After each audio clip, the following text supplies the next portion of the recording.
And the Tigers come on? It doesn't matter, they're out of it. I'd like to call the regularly scheduled Board of Finance meeting for Monday, July 17th, 2017 to order. First order of business is public forum. Anyone wishing to address the board in public forum? Hearing none, we'll move on to item 2, and that's approve the minutes. 2.2 would be regular meeting minutes of June 19th, 2017. Is there a motion? A second. And comments, questions, changes, etc. Ken? Just one comment on page 2. The first time that Mr. Burnham is mentioned, it doesn't include his last name. So three lines up from the bottom should add Cliff Burnham. Okay. Others? Mike? Same page. Let's see. The paragraph about the fifth full one down starts with Mr. Gammerman said unemployment compensation is higher, but you stated in the BOE minutes that it should be okay. Not sure who you is, but maybe it should be, and Ken, you could correct this if you want to, but I think it should be just, but the BOE minutes stated that it should be within budget. I don't know where. I don't know who it was in the board. I think it was Linda Trudeau who said that. Could have been, probably was, but. So why don't we mention her by name? We can certainly do that if you'd like Ms. to. Trudeau. Ms. Trudeau. Okay. Well, okay. And I actually had a question on 2 items that I'm not sure if I missed it or if there was a response to them. It was regarding the Chromebook batteries and the football equipment reconditioning. There were 2 items that you were going to check on. Yeah, I sent that out. Did you? Yeah. I might have missed it. I'll double check. If you did send it out, then I'll double check my email. Thank you. I may have missed it too, so.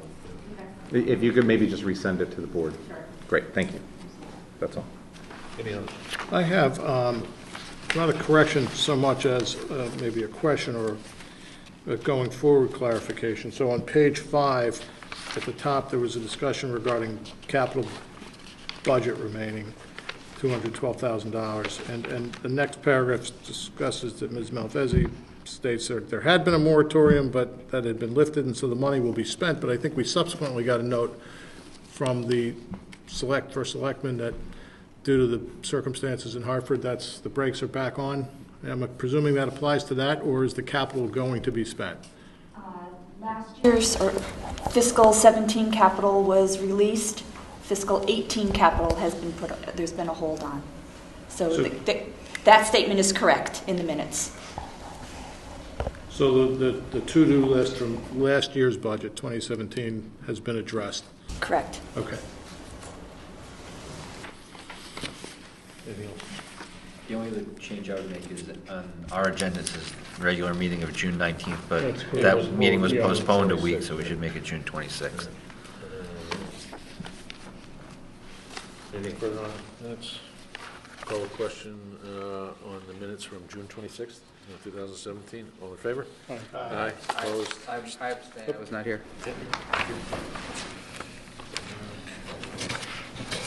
Item 3, correspondence. 3.1, pension committee minutes.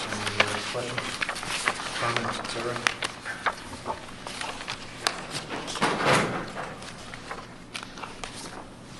Again, 2 in a row, from you possibly. There was a general discussion at the pension meeting regarding input from other towns regarding conflict of interest guidelines, and then somebody else referenced ethics policy. What was that prompted that line of discussion, and where does that end up with?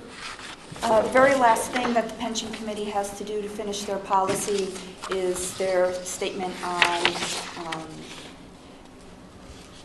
their role and ethics regarding that. So I was asked to send a notice out to other finance directors to see what they did for that, and I reported on that at that meeting.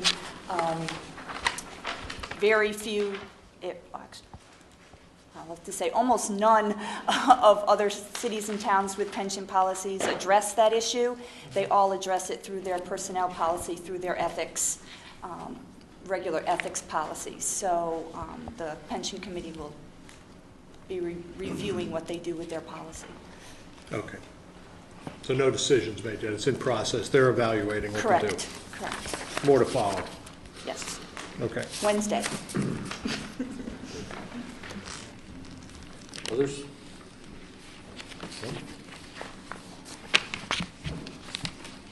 And just quickly, Mary Jane, again, thank you for our monthly report. We can track the performance. We had a brief conversation last month about overall fund performance for the year. I believe this shows a starting balance of 57,756,000. This is and a closing balance of 58,086. But as I look at this, that also includes the payouts throughout the year.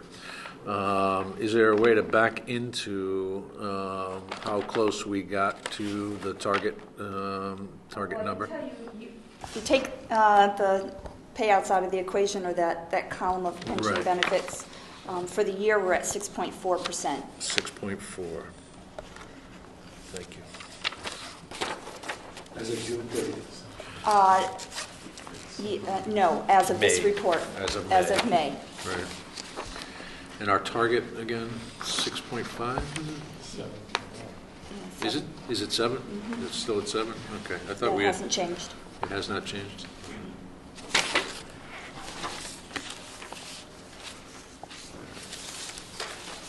This relates to the retirement charts that you sent us. Yep. As well, I noticed that, at least in the packet, we just got the May report for the second time. I didn't see the June report, I just saw That's all we a have. copy of the May, but that's what we had Oh, a month ago. if I gave you May last month, you got it a month ahead. Okay. Yeah. We just reported on, we won't be reporting on June until Wednesday, so that packet of information has not been presented to the pension committee as of yet. You may have handed that out last. I may have handed it, You did. the HR director might have given me that, because we met last month after the pension committee met because of the lateness of your meeting, because you postponed your meeting a week. Yep. So when he gave me the most recent, I'm sure he gave me May, although we were actually reporting on April at that time.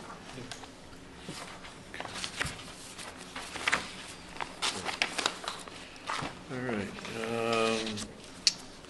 Standing Bills Committee minutes. Mike, anything of note you want to interpret for us, sir? Well, these are June's meeting minutes, and I had somewhat gone over these last meeting, talking about the two major issues that were talked about, the community center roof and the energy performance contracting. So I don't think I'm going to go necessarily through these. Again, this is the first time you're all seeing them. For July, I was not able to attend the Standing Building Committee meeting due to a work conflict. So I don't know, I think it's better if I just entertain any questions from June that you might have, but two of the items were somewhat addressed. One of them at length, which is part of our agenda tonight, which is the energy performance contracting. So, I mean, I can tell you just quickly that the projects that are going on this summer, a new walk-in freezer for Melissa Jones. I know they're resurfacing the skate park over at Bittner. I heard that's proceeding nicely. Melissa Jones' roof is in design. There's other miscellaneous projects that are going on that you see in there. Let me just see if there's anything else. Community center roof replacement, yeah, and there was one item under new business that was a question from, I think, not just me, but the entire board about the on-call contracts with the architects and what the limitations were. I think there was a question because one had entered into that fray of on-call architects that was not on the list, and whether or not we could contract with them if it was legal, and they checked, or I think Cliff checked with the town attorney. So between $25,000 and $50,000, an on-call firm can be used. If it's under 25, any firm can be used. So I had a question regarding that, but I was not at the July meeting, and my question was going to be, what if it's over 50,000? Is it supposed to be 25 and higher or 25 and lower? And who made that decision? Was it the town attorney, or how was that interpreted? But other than that, I didn't have anything else, so if you have any questions. Anybody? I think there are a lot of questions on what they raised in point 11 on performance contracting, and I just assume hold on those. Yeah, and I would. consider that I would. within our Exactly. conversation on performance contracting. Absolutely. I have the same thing more, so. All right. 3.3, this is a letter from Bloom Shapiro. Everyone got this? This, I think they are obligated to send this out as to the process that they are going to undertake for conducting the audit. And they've committed to some dates in there. Yep. And then issuance of financial statements by November 17th. That's aggressive for us. So I'm sure it'll be a little easier this year for you. I would hope so. Good. Good. All right. Well, that's meeting the recommendations to get it done sooner, because there was some lag time, some issues in reporting that they had questioned, and we've come up to speed on that. Right. And we also, it wasn't a huge issue. It was right. just a We were also recommendation. without a full-time finance director during the normal time that they're in here processing their papers. It has always been my goal to be one of the first towns. To get them filed. And the sooner we get started, the sooner we can be done. So they should be completing the audit by December, Oh, yes. No extensions. even before. No extensions.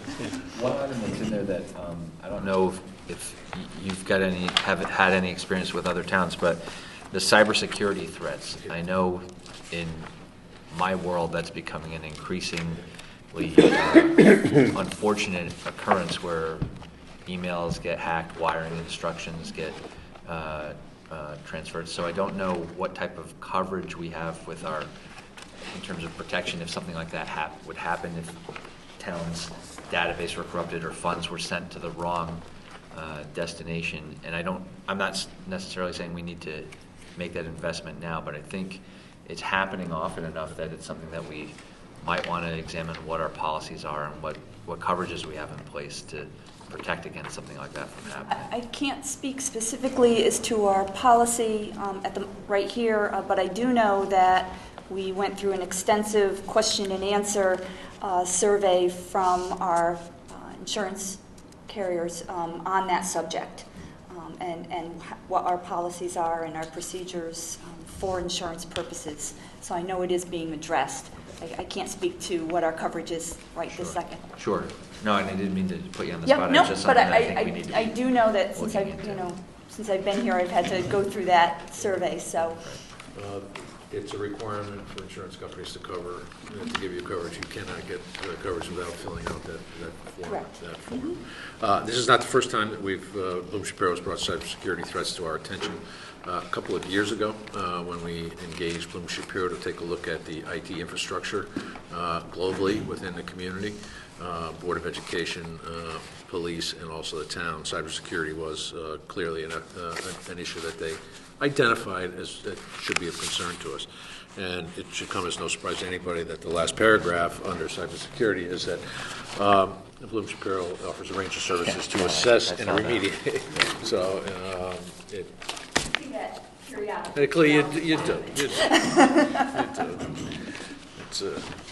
It's almost like a franking privilege in Congress, right? Okay. Anything else on Bloom Shapiro? No. Item 4, presentation regarding energy performance contracting proposal. Normally we'd have Cliff Gurnham here, but he's on vacation. Aaron and Aldo, is it, are going to be making the presentation. If you guys wouldn't mind stating your name. Yeah, right over here for the record. And I understand that there's the third part of your presentation team is stuck in Philadelphia, is what I understand. That's what I've heard. And that's the financial Somebody from Model? my structured finance team. Okay. He was stuck. Okay. Well, why don't we proceed with the presentation as planned, and then there will be some questions here. Perfect. In fairness to you folks, in an email correspondence with Cliff Gurnham last week, or maybe 2 weeks ago when we set up this presentation, I indicated that we would not be taking any action this evening. This board will not take action until till the Board of Education, the Board of Selectmen have weighed in as well, because this dramatically affects their individual budgets as well. Lastly, for the record, the Standing Building Committee has moved this forward with some conditions that they would still like to see resolved, some questions. So I think it would be premature for us to make a recommendation this evening. I think most of us were at one, if not both of one of the presentations that was held for the three boards. And so some of this may be refresher training for us, but please go ahead. That's great. So my name is Aldo Mazzaferro. I'm in charge of project development with the ECG group. Separate from Johnson Controls, we specialize in assisting towns and school districts to manage these projects, basically as your owner's rep, engineer of record, to take the project from 2 years ago where you didn't even know if you had the opportunity to do a project, all the way through the development, design, construction, and measurement and verification period, also known as the performance period, where you're actually seeing the savings be generated. Through that entire process, we're there with you every step of the way, answering your questions, basically being a liaison to manage this project as a member of your staff, really. So I thought I would start off with kind of just an introduction or refresher, like you said, to energy performance contracting, my company's role, and then I'd introduce Johnson Controls to get into the specifics of the project here at Guilford. So energy performance contracting, or energy savings performance contracting, has been around for several decades into the 80s. There can be projects from as small as villages or small towns all the way up to the federal government has done phases. The Coast Guard, West Point, has done multiple phases of these projects with energy services companies. And it's a stated law. The statutes are written differently in different states, but the general idea of all of them is that it's designed as a partnership between a government agency, a town, a village, the federal government, to partner with what's called an energy services company, or an ESCO for short, ESCO.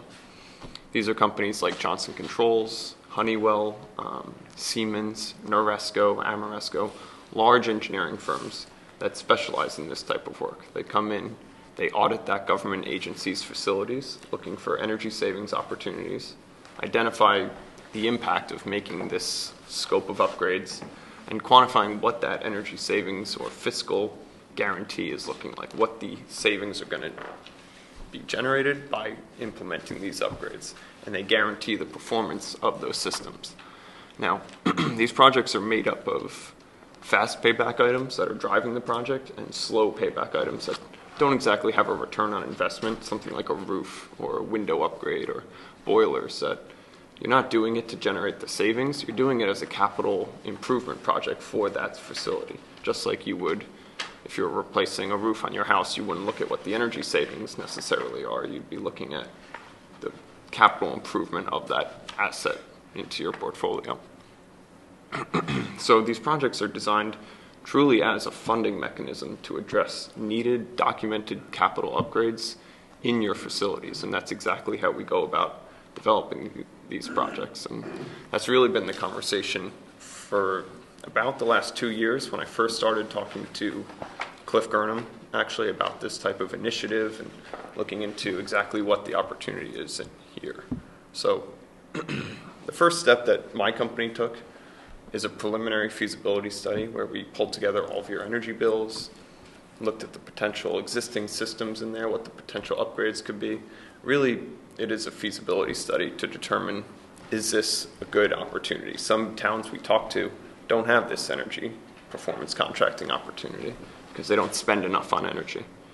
You need to really be able to save enough energy to build a self-funding project that will attract competing energy services companies to competitively audit your facilities and develop a self-funding initiative for that town.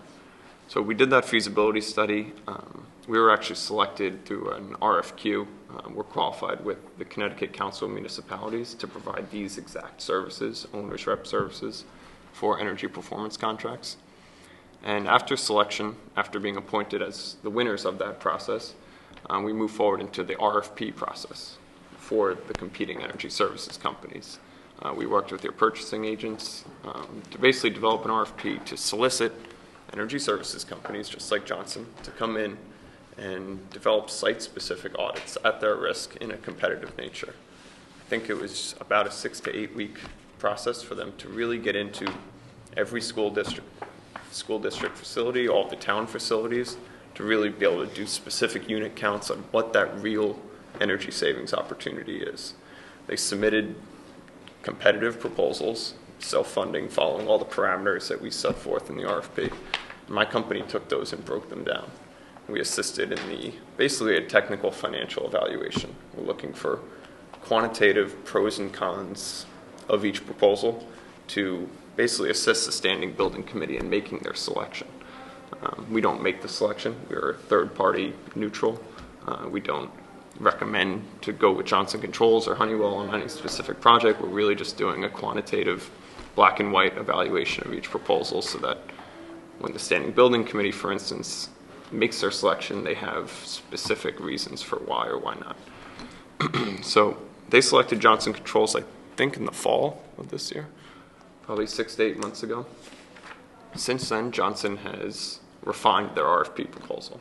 That was a high-level conservative proposal, and they sat down with Cliff Gurnham, with the town side, to determine how can we change this project to make it more attractive to you, using more realistic interest rates, more realistic financing term, updating the energy baseline to reflect more accurate energy savings calculations. This process is called the investment grade audit, exactly because you're making an investment at this point. This is what's in the contract. This is what the entire project's based on. As you can imagine, that's a long process, 6 to 8 months about. Back in May, my company received that investment grade audit, and we did a detailed evaluation, again, just like the RFP process, but much more into the assumptions, the rate structures, basically looking to make sure that they accounted for specific costs, basically on your behalf, looking for any potential risks or errors in calculations. It's not uncommon. These are complex calculations. You can imagine a minor spreadsheet error, a couple $1,000 difference. That was about a month process. I think in June or so, we actually issued our evaluation letter, basically endorsing the project as proposed by Johnson. It's in the best interest of the town. It generates real, verifiable energy savings for you. And most importantly, it's funding real, documented capital needs. So we've done all this work on your behalf to get to this point. I'd be happy to answer any questions about our role. First, I thought I would introduce Johnson to go through their portion, and That's fine. we can go from there. Thank you. Aaron Alibrio, Johnson Controls. So we appreciate the time to talk to you. I was told 15 to 20 minutes, so I shortened the presentation that we did back on May 10th and 11th. But as Aldo indicated, I think the specifics of why you would want to use a financing mechanism like performance contracting is to be able to tackle some capital work from out of your existing operating budgets, your existing spend. I always say you're going to spend the money anyways. You're just going to reportion that money, not to the utility, but back into your buildings to make them more reliable, safer, and improve the environment. We can take away some capital work that are on the future plan, which we did, and then we can improve the lighting. We can lower the operating costs, and that's really what we're doing. Every one of these measures goes into a bucket, if you can picture it, and that bucket is filled with wasted energy, and you're then repurposing that. So we can make those replacements for you. So I'll just pass this down the line.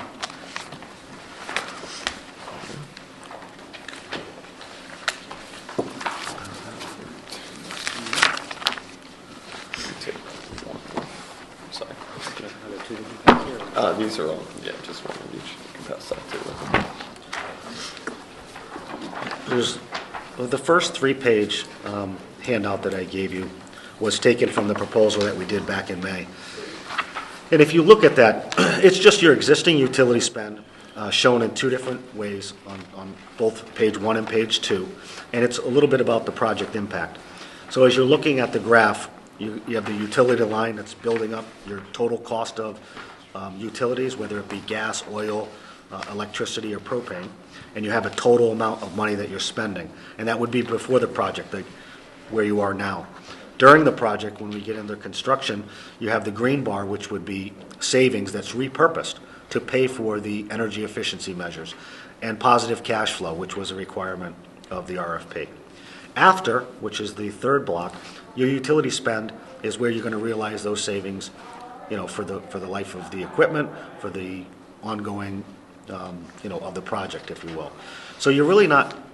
When we say savings, just like my company, when we say Johnson Controls, we're not a controls company, we're a major HVAC. Energy savings is not really a savings. There's not a savings to achieve. You're just repurposing that money. So instead of going to the capital fund bucket and going out to bonding, you're actually utilizing your operating budgets to fund these improvements on each building. Some of them are contributing more from one building to the other, but they're all owned by the taxpayers, right? And they're all managed by the people in this room. So the second page there, you got a little bit over $1.5 million worth of spend. We're saving about $543,000 on an annual basis, and the term is dependent upon the final scope and the financing that would be in place for the project. The third page is just something from Department of Energy, and that's for your reading pleasure. The J.P. Morgan, again, just takes you through some of the nuances, and I think Aldo hit upon this. It's not new. The state of Connecticut in 2011, in Public Act 1180, strengthened the performance contracting language and gave the municipalities and state agencies better terms. They started with 15 years. They wrote it that way. Everybody threw their hands up and said, why are you doing that? It's always 20 years or more. And they said, no, we're going to put it in right now because if we go back to the Attorney General, we'll never get this done. So they amended it, so it's a 20-year term. You're not, you can put capital in if you wanted, but this project is self-funding, okay? So Public Act 1180, if you want to look that up. We audited 20-some-odd buildings and parks for anything that was consuming energy, and we came up, you can't do everything in performance contracting, but you can get a good chunk of change, and if you're repurposing the existing budget that you're appropriating every year, it's a smart way. Many towns have done this. North Haven just recently. Your neighbor Brantford is well underway. They started that process not that long ago, a little bit after you. East Hartford had done 2 phases with us, but then there's a handful of competitor projects around.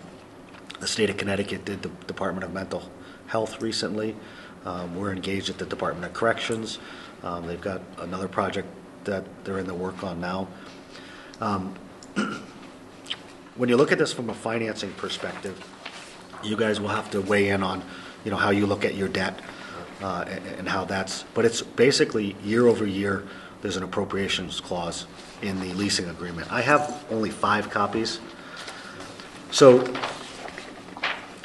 this is a lease agreement, okay?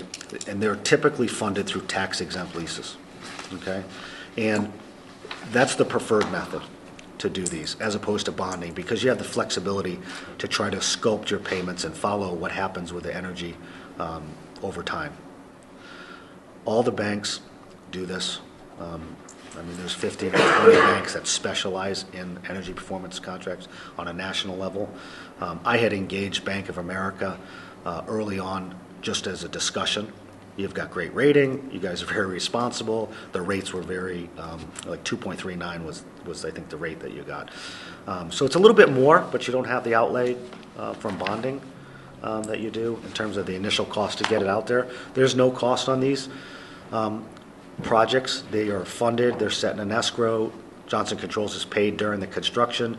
You close on the end of the construction, you accept it, and you negotiate with your bank, and you start making payments. So you're realizing savings during an entire year. We measure and quantify those for you, and then you start negotiating your payment terms in terms of when you start those payments, and then we're measuring those savings every year. We're contracted for the first 3 years. I see some of you have the pro forma out from the May presentation, and specifically, what's in the red should be noted. That's additional cost for the building automation systems. So you're going to upgrade your building automation and control systems to monitor and track the temperatures, control the environment better, be able to do predictive reporting, provide alarming so that when a building does go down, somebody's notified in a timely manner. And there's a $30,000 cost more than what you're already paying now for a service. So we took that against the savings. So you can see the savings, $500,000. We took the $30,000 cost away on an annual basis for 20 years, and so that you're left with the savings after that to fund it, so that there is no increased cost by doing this project. The other systems that we're replacing in terms of boilers, it'll be standard maintenance agreements, standard protocol that you'll have to follow to ensure that the warranty is in place. But that's the beauty of the way this performance contract is set up and the way the statute reads, is that you're getting the benefit of all of those savings to repurpose without having an additional cost. And I think the zero change order, fixed turnkey cost is important as well. We own the performance of those systems to generate those savings. Otherwise, we end up having to cut you a check. Question from one of the sessions you held earlier. The performance monitoring piece of this. That's what you guys do, right? Mm-hmm. Is to make sure that we are in compliance with the best practices as detailed in this 70-page document or whatever it is. 116. Most of which is minor reading. Yeah.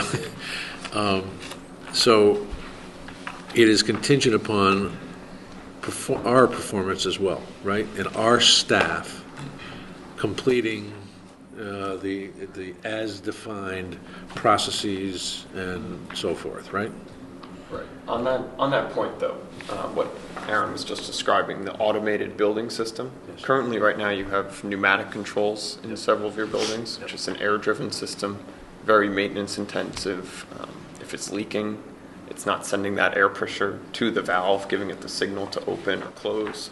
So the buildings fall out of efficiency in normal operating conditions. Right. In these projects, when I'm developing them, I always push the client to invest heavily in that automated, eliminate that human element of it, and eliminating those antiquated systems. You could mold the project to leave those in place, but it leaves at risk for the town because then you're assuming it's going to operate properly. So, well, if I can understand a clarifier there before Matt jumps back in. You're talking about essentially HVAC controls? Energy management system, yeah, temperature controls, exactly. That integrate sorry with about the it. I just wanted to make sure I understood the context of. Right. So you're saying pneumatic controls, so like the thermostat on the wall actually drives some sort of pneumatic exactly. Takes a signal. The to compressor sends a signal from that, tells it to turn on the fan or turn off the fan, better yet, at night, so that you're not conditioning the space. If that antiquated pneumatic system is failed, which 90% of the systems in buildings that I go into today are, when they are failed, it's not getting that signal. So you're heating the building overnight at 1 a.m., 2 a.m. when it's unoccupied. By putting in this robust electronic system, it actually comes in and will send a much more reliable signal, eliminating that human element to set that classroom back, for instance, to 60 degrees instead of 70 degrees at night. And that's where a lot of your savings will come from on that specific measure. So we always try to eliminate the human element or reliance on old equipment in order to make sure that you're in a position where you're actually going to realize those savings. Right? So just out of curiosity, the high school is included in that description that you're giving? No, it's not. Okay. It already has a robust system. It's a newer building. Well, any robust system, as you've just described it, relies on establishment of certain parameters. someone needs to program them to do certain things. If-then statements, I think they are in computing world, sort of. Generally, right? Who, do you work with us to set those parameters, or are we doing that ourselves? So Johnson Controls work closely with Cliff on the school side, for instance, to say, how do you operate these buildings? Is this wing at 68 degrees or 71 degrees? What's more realistic? All those numbers, those operating hours, how long are they? Do you have meetings in this room, for instance? Let's not assume that it's going to be set back at 6 p.m. if it's occupied till 10, right? What are the special challenges of implementing these systems in the schools, for example, which we have schools of varying ages? They go back to the Depression and forward. Those are the antiquated equipment, really. If the system can't operate the way it's designed to, it's difficult for you to guarantee the performance of those systems. Just like that pneumatic, if it were to be failing, not sending those signals, you couldn't possibly control that building reliably. So the systems are robust. So we're going to be setting all the parameters that are agreed upon, that have been agreed upon from a temperature standpoint, that went into the calculations on how much savings. So we're going to be setting all of those systems up. And then you have the ability with these to do scheduling, predictive analytics, so that you can look back on those if things aren't happening, along with the alarming component. But you can then make sure you're eliminating simultaneous cooling and heating of buildings, which is what's happening in one of your buildings where Cliff is fighting, every day to try to maintain it in the shoulder seasons. So we have that predictability with those systems, as well as we're able to dual type systems and control them a lot better. The historical data that you can collect from those on a Monday, when you can go look back, Cliff would have the ability, or Steve on the town side for any of the town buildings would have the ability to just log in web-based and check how they're performing. If there's an unscheduled meeting, because the calendar is pretty robust, if there's an unscheduled meeting, he can simply just touch on his phone to community room at the community center, override for 4 hours. I mean, there's a lot that can be done with those systems. In those types of overrides, there are assumptions built into the calculations so that if you override one gym or an auditorium on a Sunday night, it's not going to blow your savings, right? Johnson projects 100. Say, they're guaranteeing 95%. Yeah, right. You're 5%. It protects both you and us. Go ahead. I have a quick question about the guarantee. You indicated that if you fail, you pay a check. Yep. How often does that happen? What percentage of your projects have failed? Yeah, so we have less than 1%. We have about $5 billion worth of guarantees currently in the United States. Some of those projects are like Aberdeen, our Army base. It's like $240 million. Hawaii is $181 million, but there's a lot of municipalities and K-12 districts. That's really the bread and butter of the projects. What is the cause of failure? Well, do you have an engineering background or construction? I have a financial background. Okay, I so I'll understand money. I'll explain from a construction period. Everybody calls them blueprints, but when you go out there and you ask the guys that are building them, they call them the funny papers. So it's an engineering miscalculation. It might be square footage. It could be the amount of air changeovers that are happening that need to be required. There's coil sizing. So it's just, that coil sizing was just a little bit bigger than what it was expected to be, so you're going to run a little bit. How do you determine what you're going to pay back? So we do the measurement and verification on a quarterly and annual basis, provide you with a report. We let you know when something's going to happen. We tell you, hey, we think there's going to be a shortfall. Right now we're projecting at about $10,000. And then we will want to try to fix it. I mean, it's already happening. We're going to cut you a check. But back to your point, less than 1% and less than 10% when we do fail.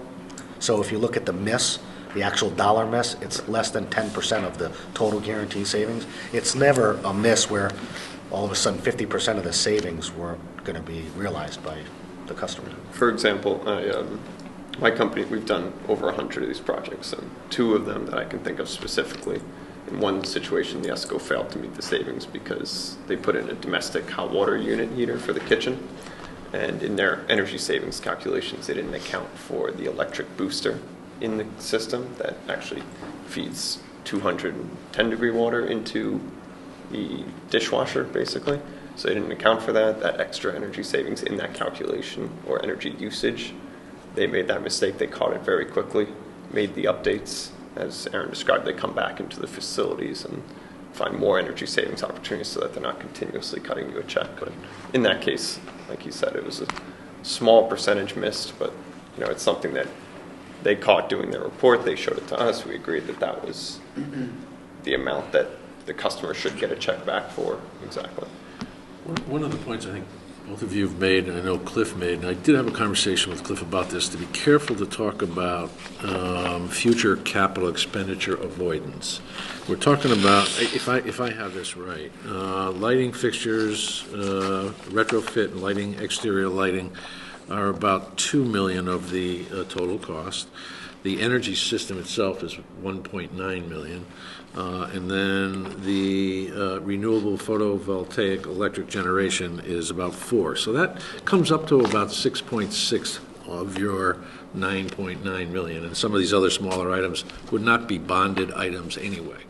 So is it 7.6? Yeah. So it's even higher. Those points. Okay.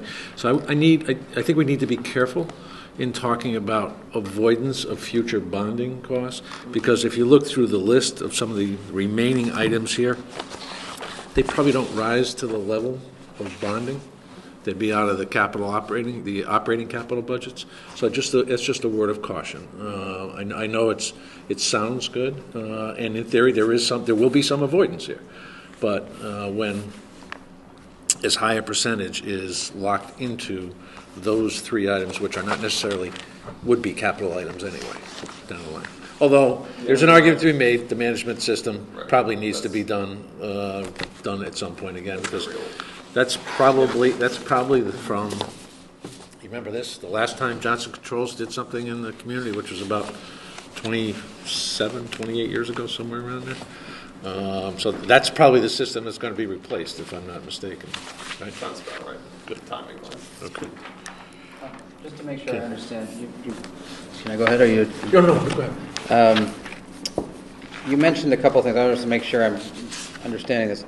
You said something about ongoing standard maintenance costs that I think you said we still have to bear. So that's not accounted for. That is accounted for, or not by those red. This is okay. Yes. Good.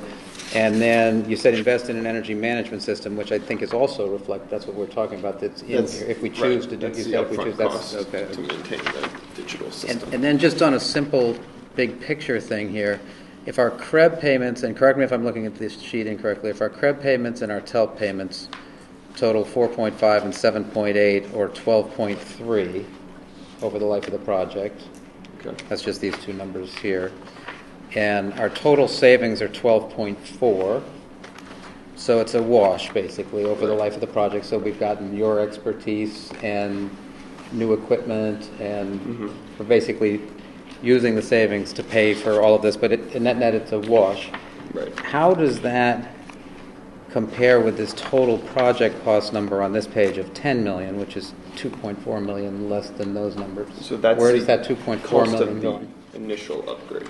That goes into it. That 12.3, the combination of the financing payments These two and here, the credit. yeah. It's the 10 point, correct me if I'm wrong, it's the 10 and change plus the interest over the term. Yeah, I haven't gone through it all. It sounded like a lot of interest, yeah, especially if we're talking 2%. I thought the number seemed high, so I was wondering if there were other fees somebody else had. How does J.P. Morgan get paid in something like this? J.P. Morgan. Well, you handed out a sheet with J.P. Morgan, so I assume they're involved somehow. They're not. That's a general, there's just an informational piece only. Okay, so they're not involved in the We issued anything. let me back up, because we issued an RFP for financing because there was questions about, is this financeable? I mean, can we get the money to do this? So we issued the RFP, and we distributed the findings. I have 5 copies of Bank of America's proposal. That analysis is utilizing CREBS, which is a renewable energy bond, okay? And that is an application. That's for solar only. So that helps. That's just for the $4 million piece. 4.1 million on the solar. The entire project can be funded under a tax-exempt lease purchase, okay? And that's what Bank of America demonstrated. 9.5 million The 10.1 million that you're seeing has a pass-through cost that Johnson will never see of 150,000 for the streetlight purchase. I don't have a price of this. I've asked to get a price of the streetlight purchase. It might only be 130, but what it was the savings is paying for all of this. We're not receiving any money, so the direct cost down on the bottom is roughly 9.6 million, which is the 150 plus the $500,000 in utility incentives that we said would be repurposed back into the project as well through that analysis. So so my recommendation had been back in prior to April was let's issue the RFP so that when we get to financing board outside of the standing building committee, whether they're doing cost and feasibility and purpose of the buildings, obviously in your municipal structure, the Board of Finances owns the financing of the project. So I wanted to have something. So I do have something. I was told that you were going to get it on Friday. I will send it to everybody. I can send it to chairman and you can distribute it. And then you'll get that. But I do have copies of the Bank of America proposal anyways. I have a question about, you keep saying tax exempt leases. As opposed to, what other types of leases? I'm not sure where the tax exempt is adding information to what we're receiving here. We're paying for a lease. So explain that versus what other kind of lease, if this town was going to enter into an equipment lease for, say, computers, which we've done, well, how is that any different from this tax exempt lease that you're proposing? You're directing a question. Yes, I am. Well, I know, but I'm pointing over here because we've spent a lot of money over the last 7-8 years, maybe longer, to buy technology leases. Sure. And we've used the leasing in lieu of bonding. Yep. So I'm not sure what the tax exempt component is. Ted? Yeah, the tax exempt lease is structured in a way that the embedded interest in the lease is tax exempt to the party who's receiving it. Now, that's something that we can do because we're a tax exempt entity. So in other words, the bank would receive that interest on a tax exempt basis? Yes. And so that presumably creates the opportunity. That buys down the rate somewhat. Okay, so it's not tax exempt to the municipality because No. we're a municipality. It's taking advantage of the fact that the municipality can issue at a Thank you. That's exactly the information I needed. I did not appreciate that. Okay. Thank you. And so the other thing that Ken referred to, the CREBS, the clean renewable energy bond, is that bonds, yeah. This is a financing technique which, in essence, transfers certain tax incentives that relate to energy-saving projects. These are federal incentives to the holder of the bond, because the town can't use these incentives. We don't pay taxes. So they're giving us a tax incentive, but it doesn't do us any good. Through the CREB structure, you can transfer that benefit to the holder of the bond, and that's presumably somebody who is a tax-paying entity, like a bank. And they can, and so they'll pay you for that because that's money saved for them. Mm-hmm. But that only applies to certain portions of this process. That's why in the financing proposal, which I'm sorry you didn't get a copy of, the Board of Ed did, and I assumed that you did, and I apologize for that. You'll see that there's approximately $5 million, I think, of the tax-exempt lease, and about $4 million that's eligible for these CREBs. But the CREBs have an interest rate that's below 2% on them because of this tax incentive transfer. So to the extent you can do those, they're very attractive. Mm-hmm. Very attractive. And the blended rate of putting those two together, you can get the whole, the financing of the whole project at the moment coming in at less than 2%. Are those CREBs reliant on the state bonding commission? No, They're, it's federal. it's federal. There's over 190 Because we're not relying on anything the state says for the next year. Well, there is a state incentive through this agency called PURA, Yeah. which we might or might not get, and that knocks another 3/4 to 1% off the interest rate. But I wouldn't count that we're going to get that, because the state is kind of looking a little threadbare at the moment. But if we did, it would be nice, but then we get down to financing rates that would approach 1%. That brings up a good question. We have a document here that says annual cash flow totals of about $481,000 over the 20-year life.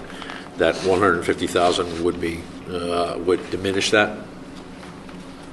If we do not get that $150,000 worth of PURA funding, So that would diminish our cash flow over the life? Yes. Okay. By that. Because the interest rate would be, if you get the PURA, then the interest rate is lower. If you don't get the PURA, then you have to pay the higher interest rate. All right. And you're reflecting that as about $150,000 in costs over the life of the project? Yeah, because only part of the project is subject to the PURA. Okay. I want to go back to some of the assumptions, and I asked this question, I think, at one of the workshops. What is the inflationary assumption here? Because we're talking about energy savings based on a couple of factors. One, having more efficient equipment in place, et cetera. What is the inflation factor for energy costs in general? And do you break it out between electric, number 2 oil, and natural gas? I believe it's 3%. A flat 3 for all of it? Right. Correct.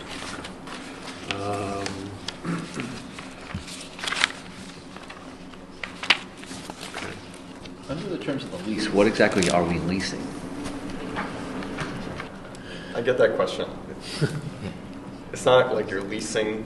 I guess they technically, through the financing vehicle, they could come and take the light bulbs out of the building with the boilers if you were to default on that. I don't want to speak too out of turn on it, but the leasing word itself makes people think of, I'm giving this back at the end. Is it a dollar buyout, fair market value, or dollar buyout at the end of the lease? Dollar buyout, you own it. We own it, okay. So, go ahead. Go ahead. ECG, you're not doing this out of the kindness of your hearts. How do you want to explain how you get paid and what that structure looks like? So we typically offer 7% for projects under 10 million, 5% for projects over 10 million. Okay. And that's of the project size. Okay. We don't add cost to the project because, as I mentioned before, we're the engineer of record. Regardless, Johnson Controls would have to hire an engineer, third party, to stamp the drawings, for MEP, architectural, whatever the scope entails. So we take that fee over, and in lieu of, we do that as well as this comprehensive suite of services to do so. I believe in this project we're getting 6% because through CCM as a qualified owner's rep for them, their member organizations actually get a reduced fee. So this 467 is not an accurate number then? No, I believe that's that's 6% that's 6% of the Direct cost. direct cost of the project. No, 6% of 9 is 54, and this is only 460. Nine is not direct cost. 9 is Johnson Controls. So the 8 million then, so 8 million, 6 would be 480 then, okay. I'll give you that, okay. So 6%, this is 6% of direct cost. Yes. Yep. With the solar, this is a 20-year project, right? Mm-hmm. So with solar, it's quite likely that there will be dramatic changes over the next 20 years in terms of efficiency. And the solar is a big component of this number. How do we benefit from advances in technology specifically with solar or with an alternate energy source that becomes available over the next 20 years? vis-a-vis what we're looking at here. Crystal ball. Right. So I hear this a lot, and it's like, it's technology, it is changing, it is improving. We are purchasing the latest and greatest, but that doesn't mean 5 years from now you might get better production from a different panel. You'd have systems in place. Panels sizes are going to stay the same. I say that with a little caution. But right? it's hard to do any upgrade, any changes that Right. that might be recommended by yourselves or by somebody else. We're sort of locked into this system for If now. they change that drastic, I'll be down here trying to sell you something. But It would, Yeah, Right, I get So here's get another fee. here's, Believe me, I get it. here's the thing on the solar. Yeah. Okay, you have the ZREC opportunity, which is issued through PURA and through the state of Connecticut, and that's a subsidy because solar in itself is high cost, but payback's good. It gets better with the subsidy. So they're putting money in off of the the money that they collect on the taxpayers, and it comes back in a zero renewable energy credit. We've got 5 out of the 6 already in hand. The largest one, which is at the high school, which is a $1.5 million solar install, we don't have that. We're on standby right now. Year 6 has a second allocation that starts in October. Even if we built this thing tomorrow and didn't have the ZREC in hand, we can apply for it. Retroactively? Oh, yeah. So we did that. We did that with a lot of, as long as they were in place by 2011, we could apply. But the ZREC add to the solar component. The Krebs even furthers the thing. You're going to be purchasing a passive producing electricity system that's going to go for 30, 35 years. The warranty on the panel is 25 years. So it's going to cash flow 20, and then you're going to get all of the production that it's going to continue. So to your point is, the performance contracts never preclude you from doing anything, because if you're replacing something better, there's an opportunity of more savings. So typically, we would see phase 2 type work complementing phase 1 work, and in a case of the technology changing in 5 or 10 years, you could probably take all the panels off and drop new ones on, and still pay back in 10 or 15. You might extend it 2 more years in terms of the total. the other piece of the economic picture of solar is 3 years ago, we never did large solar arrays and EPC projects, and that's really driven by the cost. At that time, it was probably $9 a watt to install. Now it's probably about $3 a watt. It's hard to imagine that it would drop further than that. And then looking forward, the technology could change, but then the rebates could go away. I think you're using probably 2 different sources of incentives to make these economics as attractive. Those are really meant to be seed money to spark the solar industry, get people installing, let the manufacturers get economies of scale. So you're not always going to have this opportunity. I think your point's well taken. Once solar becomes a much more prevalent utilization for energy, the incentives are going to disappear. Right. That's your assumption. It's always a moving target. Right. So the ZREC on the smalls is at 7 cents. So they're paying you every time you produce kW wage, 7 cents. Right. So to Aldo's point, if it gets a little better, they might only give you 3. You may never really get there. Right. So you mentioned something interesting about coming back to sell us. In the industry parlance, I think that's called a tech refresh, right? So if there are developments in photovoltaic within 10 years from now, that makes the numbers stupid for us not to look at. Yeah. I'm assuming you guys are going to be you'd be coming back to us. Definitely. You guys as our owner's rep, or do we have to wait for Johnson? So let me just add to that, because it's an element on the measurement and verification.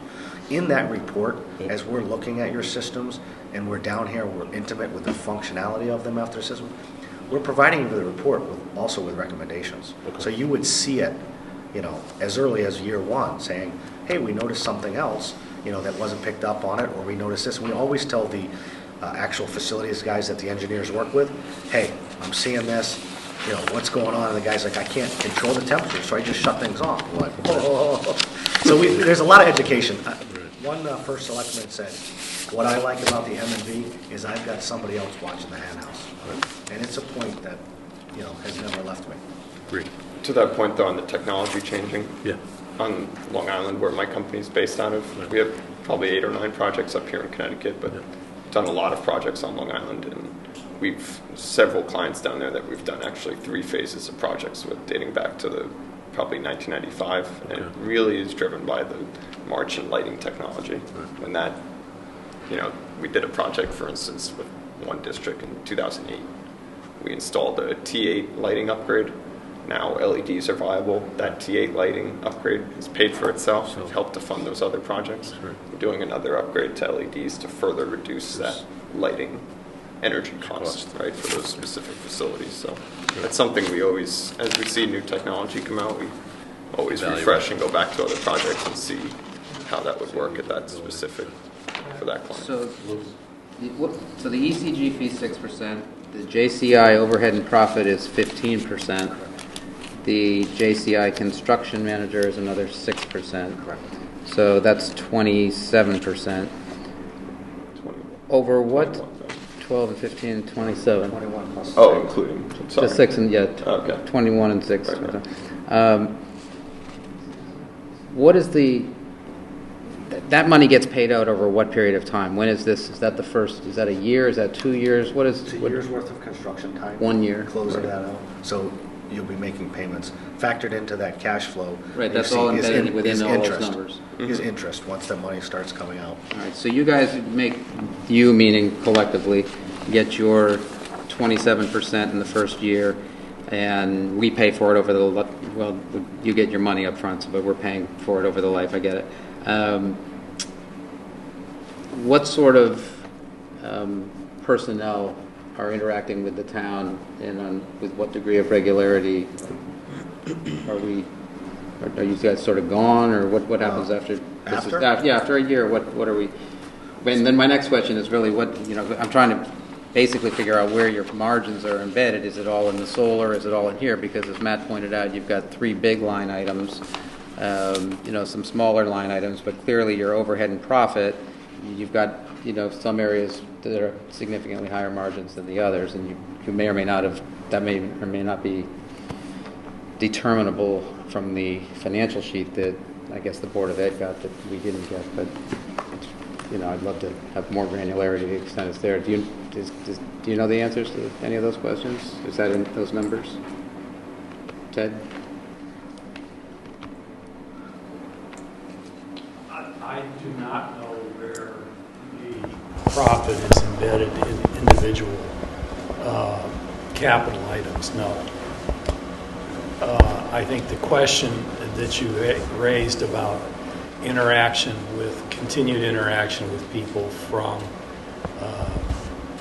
the 2 engineering firms, that's a question that we've asked repeatedly, and I think I'd like both of the representatives to answer that. Mm-hmm. So part of the RFP process, I would argue Johnson is taking that percentage markup across for all these projects, right? Okay. For whatever that direct cost to install it is, the labor and materials.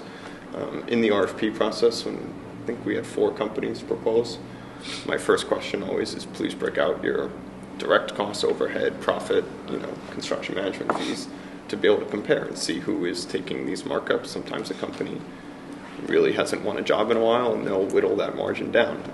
In this case, they all really came in within that 20-21% typical industry standards that we see on all of these RFPs. The other thing that we look at specifically is unit costing on each of these measures. Basically, if you're doing 9,000 fixtures, I think it's the number in this district, somewhere around there. 8 something, but yeah. So the total cost divided by those fixtures, how does that compare with the other companies? Is their payback similar? Are they being aggressive on the savings? How are they getting there? Things like that. So the pricing, the cost structures of this proposal has been vetted thoroughly at this point by my company. I don't know if you have anything to add to that. Yeah, no, I think you answered it. It's across the board by each measure at each building.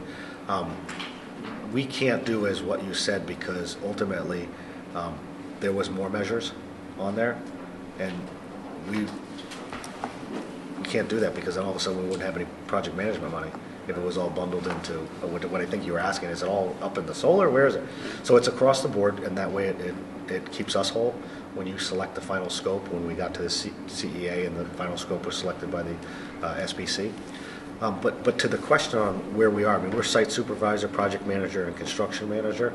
We're doing bi-weekly meetings after we get out of the gates.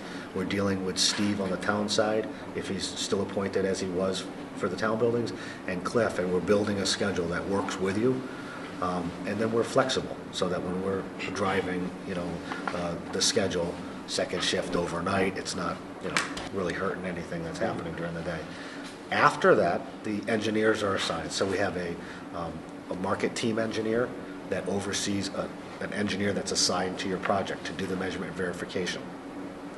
Both ECG and Johnson Controls is cash flowed for 3 years. Why only 3 years? That was the RFP process, but lots of times, once the savings start to prove themselves, the question always is, well, what else can you do? Can you provide me with another audit rather than measuring the stuff that's already proven itself? Because your systems aren't going to go, once they start to prove themselves, then you can say, well, rather than spend the $24,000 on that, I would like you to do this instead. Or can we reduce some of these payback items, like the lights? The lights are on, they got a 10-year warranty. I don't need you to do my lights. I don't need you to walk around. I don't need you to check. We're good with that. So, then we open a discussion. But I mean, you could cancel the M&V day 1, day 10, day 3, year 4. Let me try to go back to Ken and raise the interesting question. Of the project direct costs, how much of those costs are Johnson Controls products that you guys make and sell? Only the building automation system. Building automation system? I think 90% of that, because there are some, I believe it's Train system here. Train, yeah. Yeah, so we've contracted with them. We got pricing from them for that added scope. Okay. I think they had one other building that they did, but Johnson Controls was the investment that you made at the high school, right, and some of the other buildings. And so you really don't want to do back net and get into multiple different people. I mean, that would cost you a little bit more money in terms of having services, technology. Right. Just like you wouldn't split up your computers because you're like, I got a better deal. Right. So that's the only one. So is there margin on 1.9, or is that your cost of goods sold and you're giving it to us without margin on it? So people ask that question. Did my internal controls division sell it to me with markup? No. Okay, that's my point. No. We've had projects too. The energy performance contracting division of Johnson Controls is separate from the manufacturer. We have a project where Honeywell is installing Johnson Controls equipment because that's what the customer wanted. Specified. Right. So one of the first questions we always ask districts is, what's going on with your energy management system? What do you have? Do you like it? You have a strong Metasys system in a lot of the schools. Sometimes we've had customers, not necessarily Johnson, but they say, I don't want the Metasys. Let's break that and make it all open protocol.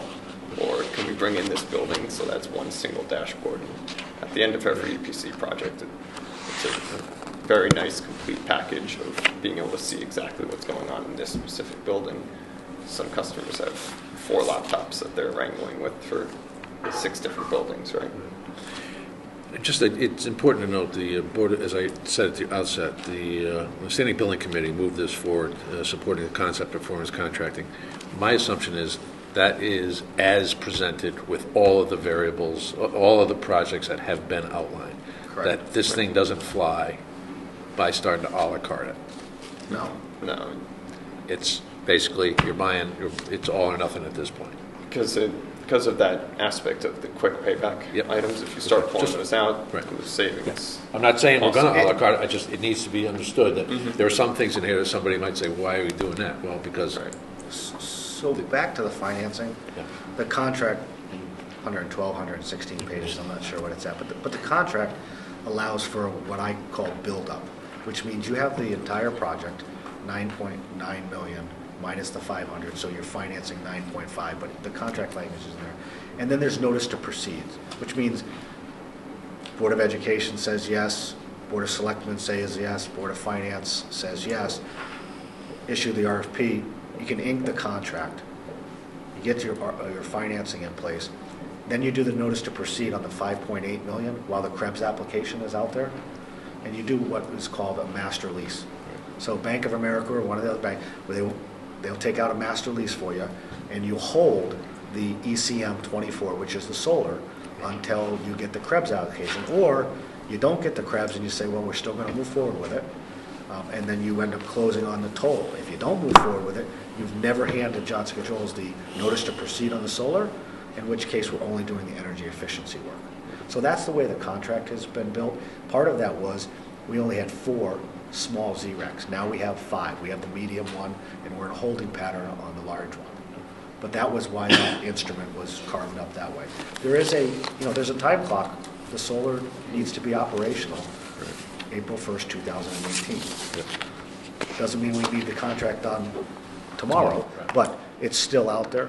And it's not a lot of money, but it's money. And I think we're at a point where collectively the 3 boards need to make a decision on this relatively quickly for a variety of reasons, not the least of which it's predicated on starting by next year.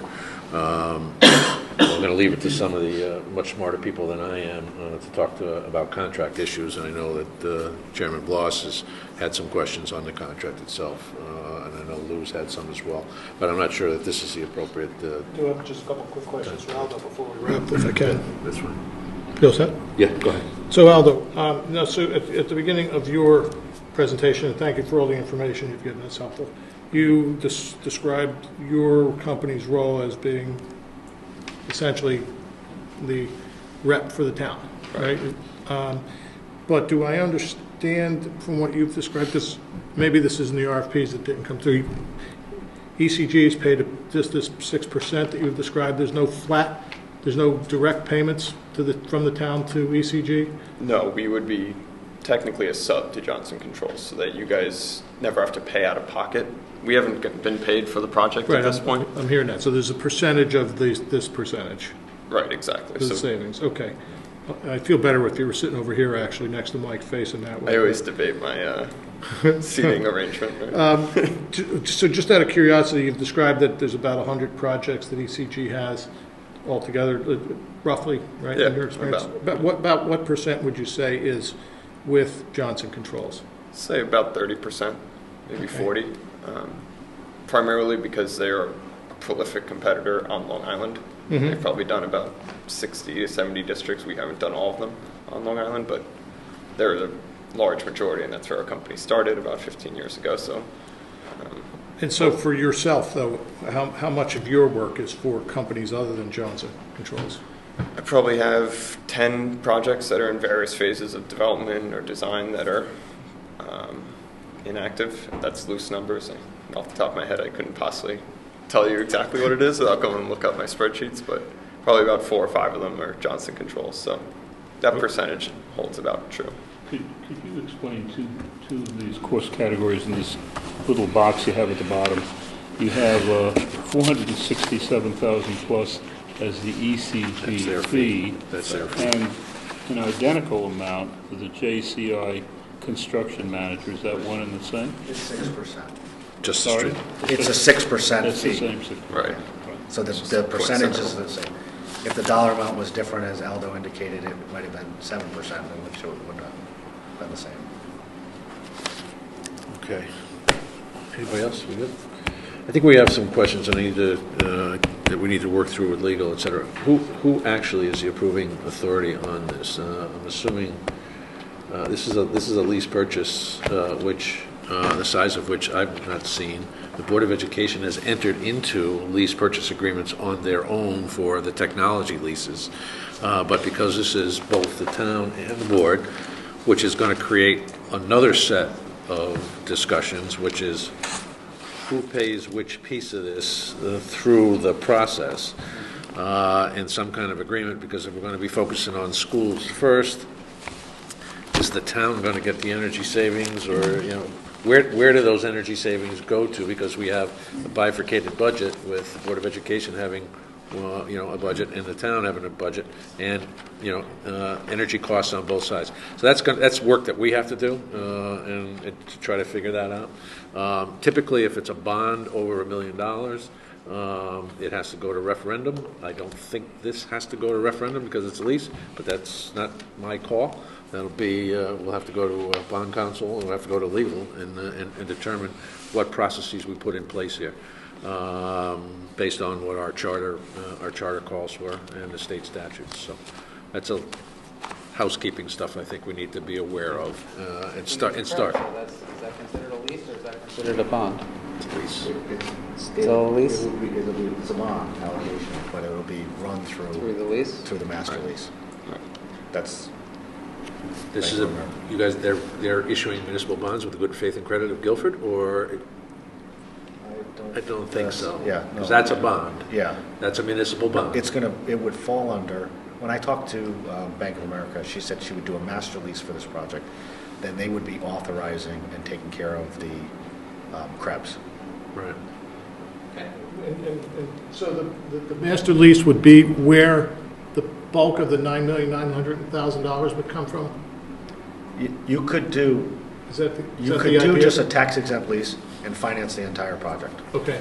And it would cash flow, and we would get the pure subsidy, and you would get the Z-Rex.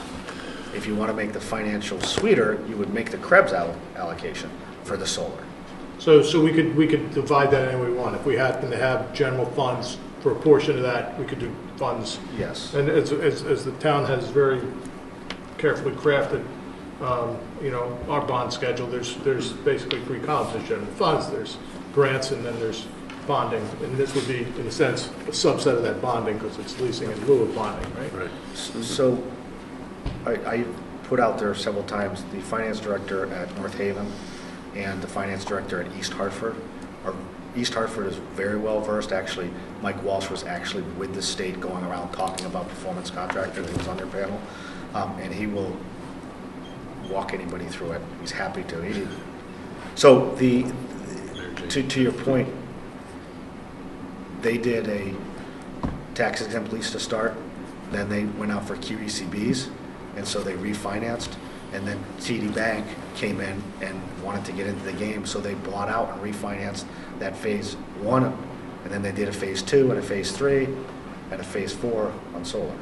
So there might be somebody you could lean on. I'd be happy to provide information.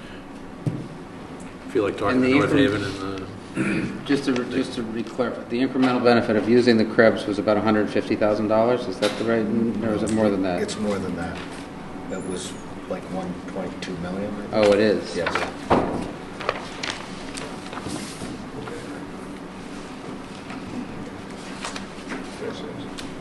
Any other questions? I think we're good. Actually, No? I have one. Mike? I've been staying silent mostly because I've been at a lot of the standing building committee meetings, so I was hoping that everyone else would have discussion. The general scope of work that is mentioned, there's a lot of work that's been put into this, so I know that, and I appreciate that. The general work scope indicates, for the 9.9 million, very detailed information on what is included. There are some exceptions or some exclusions, so to speak. One that I caught, for example, price for work is defined in Schedule 1.4 does not include purchase costs for existing utility-owned streetlights. So there are items that are excluded. Now, how much that's going to be, what's the quantity, what's the cost? I'm sure that's excluded for a reason. That I'm in a professional services industry, so I know you exclude it because you just don't know what the numbers or what the costs are going to be. I'm just wondering that and what other items are not included in this that we should be aware of that are exclusive. Is it mostly materials? Is it what would be considered exclusionary that we should be concerned about that are larger numbers? That are not in this number. One of the good examples in exclusions, they claimed that abatement was excluded. I did see that, yeah. Now, from ECG's review, that's, these are old boilers, something like, these are old windows, there's PCBs. The agreement that we came to, and I think that might not be an updated version of the contract, it may be, basically that anything that's delineated by your existing HERA reports, these are reports that identify hazardous materials, if those reports were to be wrong, then the town would be liable for those costs. Those reports are all stamped by a licensed professional. So that's typically an agreement that we would come to on that type of exclusion, for instance. There, Ethernet drops and IP addresses and things like that. Again, I don't think there's really hard major cost to that, but I did see that as something that we would provide that if there were no drops. So that would be a cost. If there was nothing there, then we'd have to put it there. So that to me is not a major amount, but when I see exclusions, I know the clients that we go after for professional services are constantly, what do I need to know later on down the road that is not included in your fee that I need to know? And now's the time to get that out. Because if all of a sudden we come back after a year or two and it's, well, that wasn't included, that wasn't included, that wasn't it.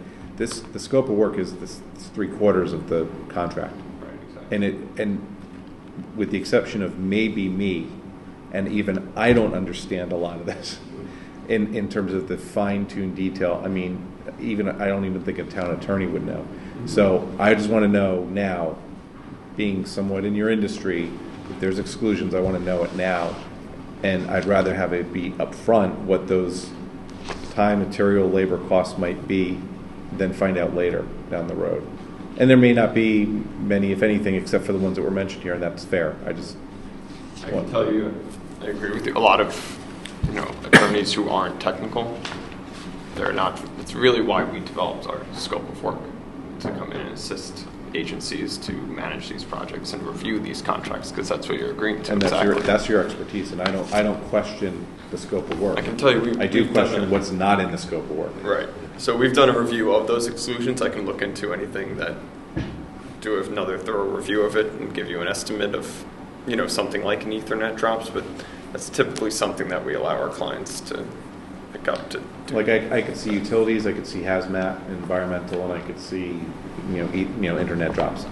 Hazmat and environmental, that's another, that if there was something wrong with our current reports and we're held responsible for it, that's another issue all in and of itself, and that should be borne by us. I mean, that's nothing so I understand that. I just want to make sure there was nothing that's. I can take a second look at that. If you could, that would be great. That would make me feel more comfortable.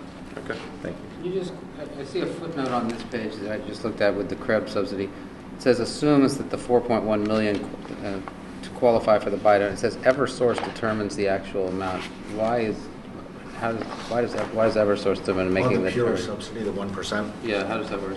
So that's part of their money that they collect on your bills, and they look at the savings calculations and verify that they're going to save the energy before they give the dollar in. So they just have it in their in the statute from Pura that they are the deciding factor on whether or not it's in So the project. Or the project They're just telling you will how much is going to qualify, not the rate. be- it's a 1%. Right. So they're just telling you what portion of your, You what have to percentage make of an your project application, will and then apply. they say yes. Just very similar to the utilities program, where you would get a letter of agreement acknowledging that you're going to get $500,000 worth of utility incentives or more. So it's basically a letter that comes in, because then that payment is handled behind the scenes to the banking. On the streetlights, Mike, I don't know if you had clarity. I think this is probably what the BOE The got. savings, your There's a application copy to the for bank would include the 150,000. That's what we did on the pro forma. We're not taking markup margin on that money, so that's why, it excludes that. We also need, the process is EverSource has to give you a figure. I understand they gave you a figure a couple of years ago. It's old, it's only good for 6 months. They have to give you a new one. So it's based upon the depreciation. It'll be less. I was never given that figure. Anything else? Good. Thank you very much. Great, thank you. Thank you. You guys did pretty good without the guy from Philadelphia, who was stuck in Philadelphia. Yeah. He may not be from Philadelphia. I'll leave the copies of the. Yeah, and we're going to get an electronic copy of it, And I'll too. send you electronic. Wonderful, thank you. Thank you. Yes, so- Thank you. If you can get started, please. All right.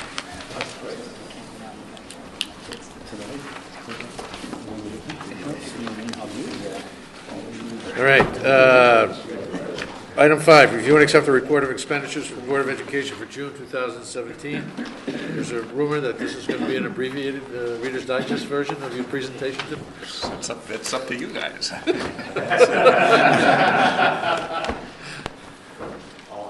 just saying.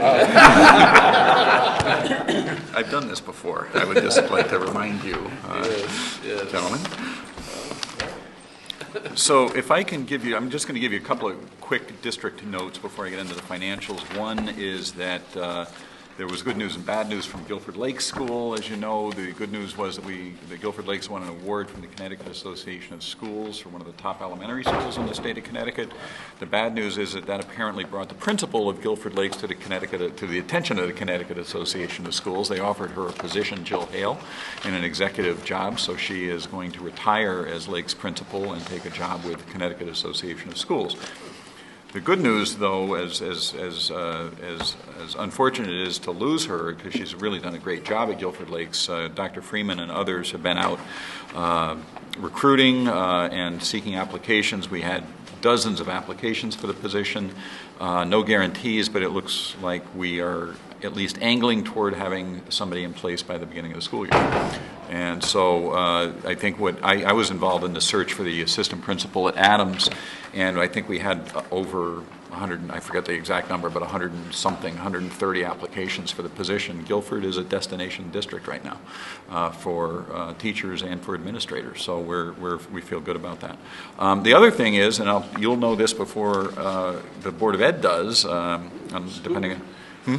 A scoop, yeah. The SBAC, the Smarter Balanced Assessment scores came out on Friday, and this is the test. This has replaced the CMTs for the elementary and middle school grades. So this is grades 3 through 8.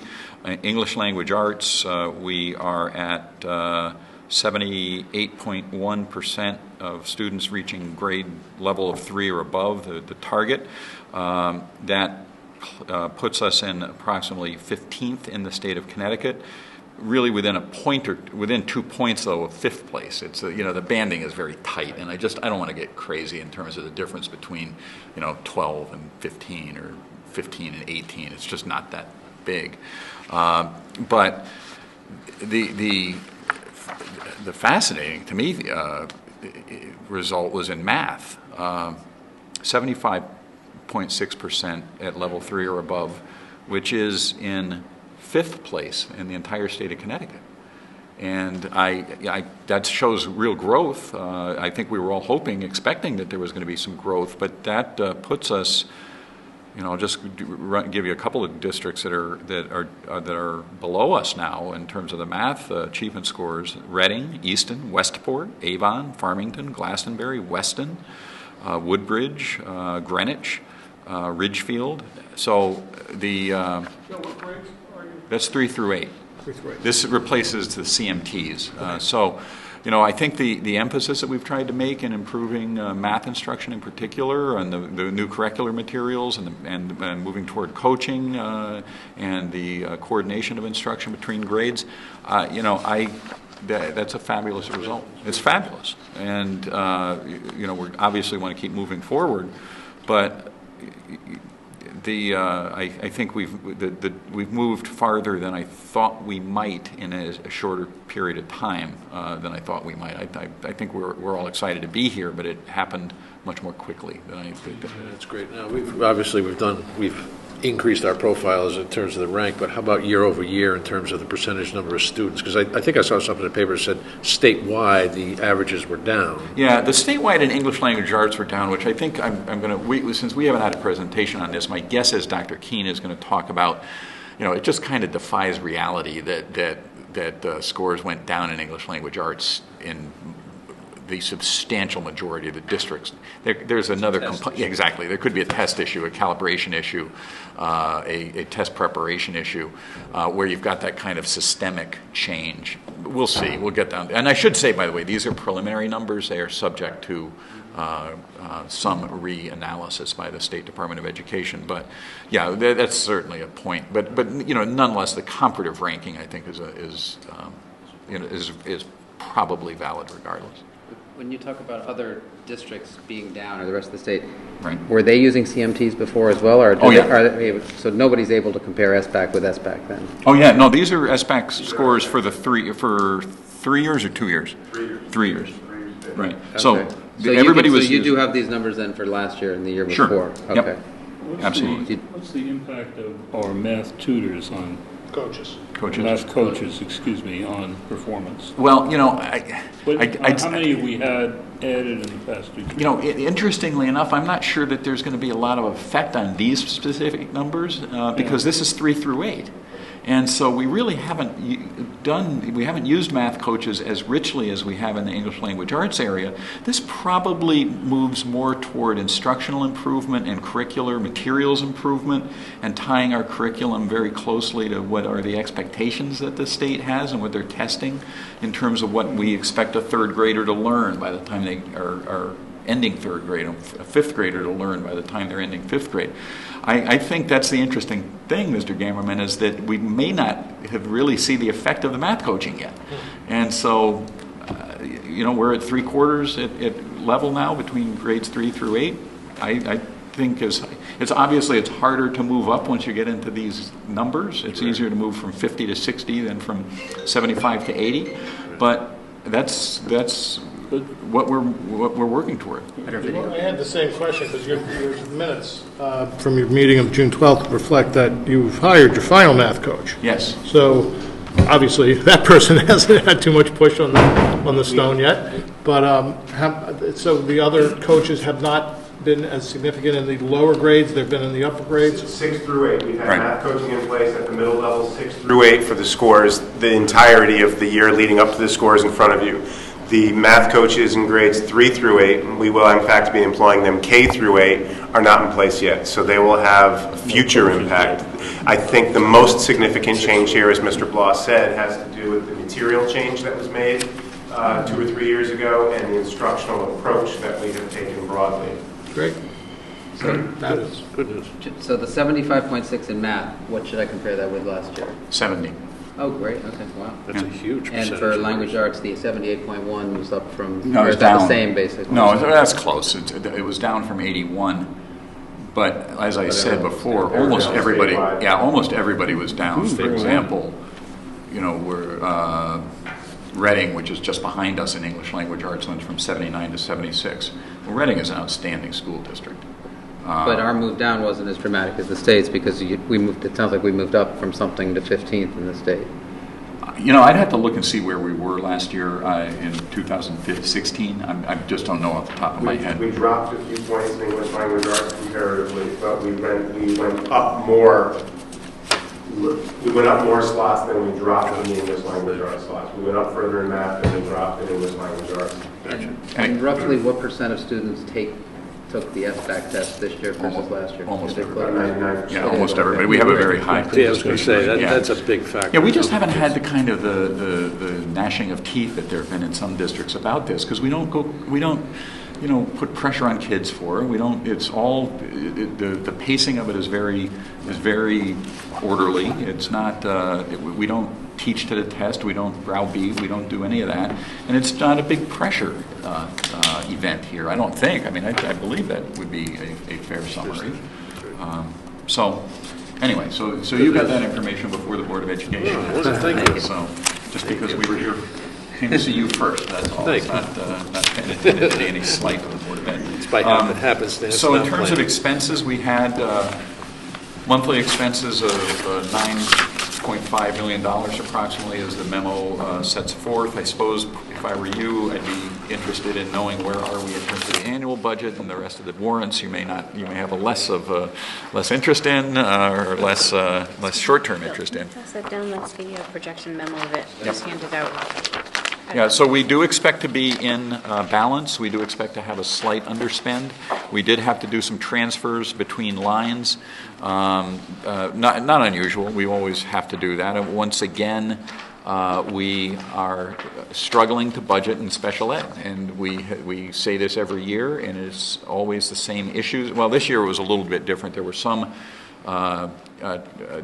changes in student population, but there was also a change in the way the ECS grant was calculated and the way it was allocated between transportation and tuition, and so that's affected a couple of our lines. Our health benefits line wound up doing very, very well. As you know, the towns did as well. We were quite a bit under projections. The salaries are under projections because, for a couple of reasons, a few reasons. One is that we didn't fill one of the math coach positions that was budgeted. There was a building-related position that was not that was budgeted and not filled, and then there was a clerical position that was in the budget but was eliminated at the beginning of the school year. So we were able to have some savings there. The electricity, it was about $77,000 under budget for the year up through June 30th,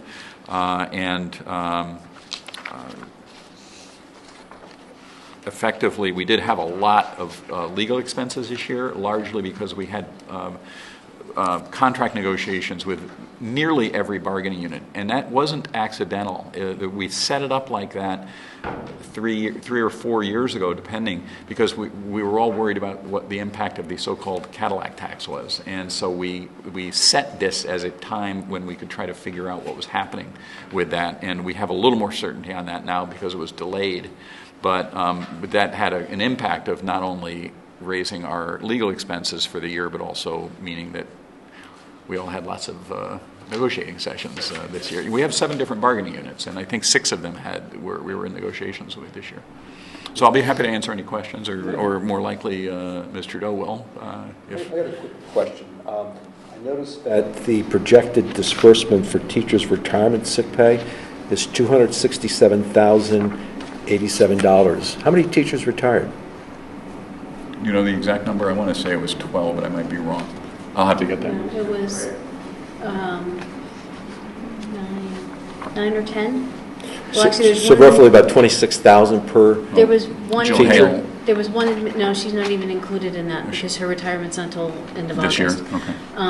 So there was one administrator, and then that one was more. That was over 40,000, and then the rest of them run about $30,000 is if they have the full 70 days.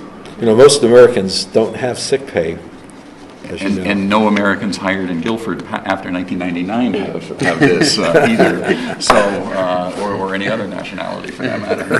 This is an artifact from earlier contracts, and it was done away with in 1999. And so we recognize that this is something, we recognized 20 years ago that this was something that really isn't an appropriate... and we have diminishing liability over time. Sure, this is the total liability for this year. The law allows us to spread it over 3 years. This is actually 100% of it for this year, so we're not trying to move any debt into future years. That's on the revenue reported tuition from Old Saybrook. We've got students coming to our district now for special education. Great. Yeah. Linda, I was looking at your July 6th estimates of Board of Budgets going in here on July 10th, and the July 10th report changes. Yes. Changed dramatically, actually. There were 4 categories that went from over to under, or under to over. Yes. That's not a clerical error, that's No, updated figures. Updated figures. And transfers. And if I was to give you numbers right now, they would be different than what I did on July 10th. It changes dramatically. It Okay. depends on, when we do an order, if the invoice comes in higher or lower, if there's a contracted service for a student that I'm not aware of, that is a sudden surprise. I did transportation based on schools ending the same day that we do. If a special ed placement goes longer, then there's more transportation. It changes almost daily at this time of year. And let me just add, Mr. Gammerman, we are investigating whether, if we have some money left over, we're investigating the pricing of having somebody else look at the contract, the energy performance contract that we were just discussing. Specifically the people that did some of our energy work at the high school. We've asked for a quote from them that we think that might be a good use of funds. The warrant is roughly $3 million. The expenditures are roughly $7 million. I think I know the answer, but just to be sure, the larger gap than usual between the warrant and the monthly payout is due to summer payroll. Yes. Do you lump 2 or 3 months together? Is that Yes. a couple of months? Does everybody get prepaid for the summer? How does? They don't really get prepaid, but in order to get the expense in for those people that choose to get paid over the summer, we occur all that expense in June for the July and August payrolls. Okay, so the 2.7 is July and August in there. That's Yes. why that number is. And it winds up Yeah, I was going to balancing go out back over and the- look at last year, and I didn't remember. So yeah, okay. And this will actually be the last year that we do that because of the way the contracts are changed. There won't be, we'll be paying out lump sum payments in June, and we'll still have the large expenditure in June, but we won't be paying people over July and August. They won't have that option anymore. Okay. It's now paid over 9 months instead of 12. Yeah, Right. 10 months over Or July. 10 yeah, months, it's 10 rather. months. It's, yeah, they'll have the option of the lump sum or just getting paid. Over the course of the school year at a higher rate. Question on salaries. Information systems were over 50,000. Was that a new hire or? No, that's just moving the expense of somebody between accounts. So there's an offset somewhere Yes. else? Okay.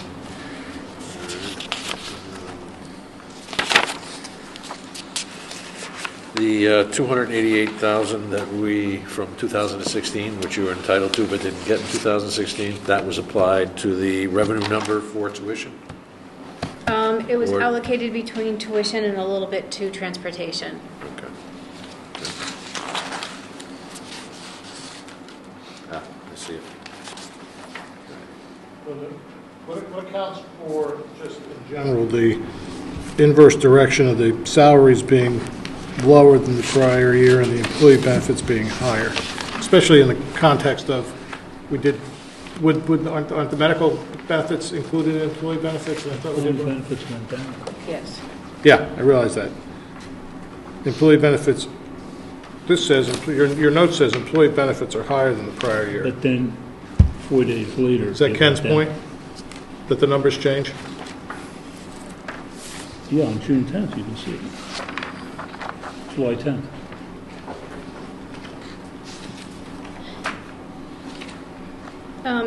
It's more of a timing thing. There's, I think, a piece that was included in the employee benefits as of the June 30th report that actually came in the July report that you get for the fiscal year last year. So it's a timing issue for the employee benefits on why it's so different. Okay. So, okay. Got it. Yeah. Warrants? You go to warrants? It'll look confused. Nobody's done on expenses? You're good? Let's go to warrants. I have a couple of things. Go ahead, Ken. Page 6 on the warrants is Eversource for the high school. Is that within estimates, or are we surprised, I've asked this question before on energy performance at the new school. Any alarms with that, or is that to be expected? We know the school is usually larger in every respect. So. It isn't, I don't remember exactly what we had budgeted for the high school. I can go back and look, but it wasn't out of. Not out of. We've actually asked for some greater information from Mr. Gurnham about it, kind of doing an overtime comparison, including gas, oil, and electricity at the various schools, because obviously it's not fair to just look at the electric bill when we've gone to, say, more air handling and compare. We need to look at it systemically. But I think, the bottom line was, from a district point of view, we were almost $80,000 under budget for the year, so for electricity. So it's good. Yeah. Page 8. I'm not even moving to any privacy invasion, but it seems to me that a figure of over $30,000 for tuition settlement is pretty high. Looks like for a whole year. There are schools that charge over $250,000 or $300,000 for tuition. So this is the result of. So that could be a 10% swing. We can't talk, obviously, we Yeah, can't get I into know, detail, but in general terms. in general terms, the single most expensive thing that we do on a per-student basis is relating to outplacements. Outplacement. And which is one reason why we have worked to try to do as much as we can in-house, if it can be done in-house well. And but there are going to be some situations where you can't do it in-house. It's not fair to the child. It doesn't meet the child's individualized education program. So it's expensive. And it looks like it says 16-17 tuition settlement, So that was, I mean, again, I'm not going to talk about any specific case, but the law allows parents to unilaterally outplace children in a private, in a facility, then go back and say, you need to reimburse us. So that could be for a whole year. There are lots of things. It is an area that is ripe for reform.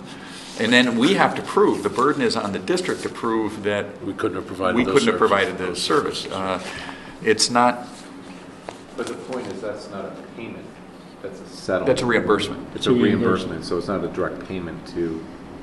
Is it? Somebody got the money. Well, it would be. They paid Of course it's a tuition and payment. they wanted the money, and town The had to pay reimbursement. the money. Okay. Or some of the money. Or some of the money. Or That's what settlement means. But you don't know what that covers. So I've heard that. You don't like relating that. that to this unmentionable situation, when you look at page 12 and see over $10,000 in legal fees, special services, this is all tied in. Could be. It could be tied that. It into could that. be a contested hearing. It could be a negotiation. It could be lots of things. But my recollection from earlier meetings was that one of the components that resulted in the higher legal expense for this year was there were a number of contested matters. No question. Not getting into details, but Yes. just that there were some of them, No in question. addition to the multiple bargaining sessions. No and- question. That you had. This year or next year, where we have a large number of students aging out? Next year. The end of this school year, the 17-18 school year. So for the next year. At next the end year's of budget. 17-18? Yes. All right, next year's budget. I have a question. I noticed it's a small item, 9 of 14 in the warrants.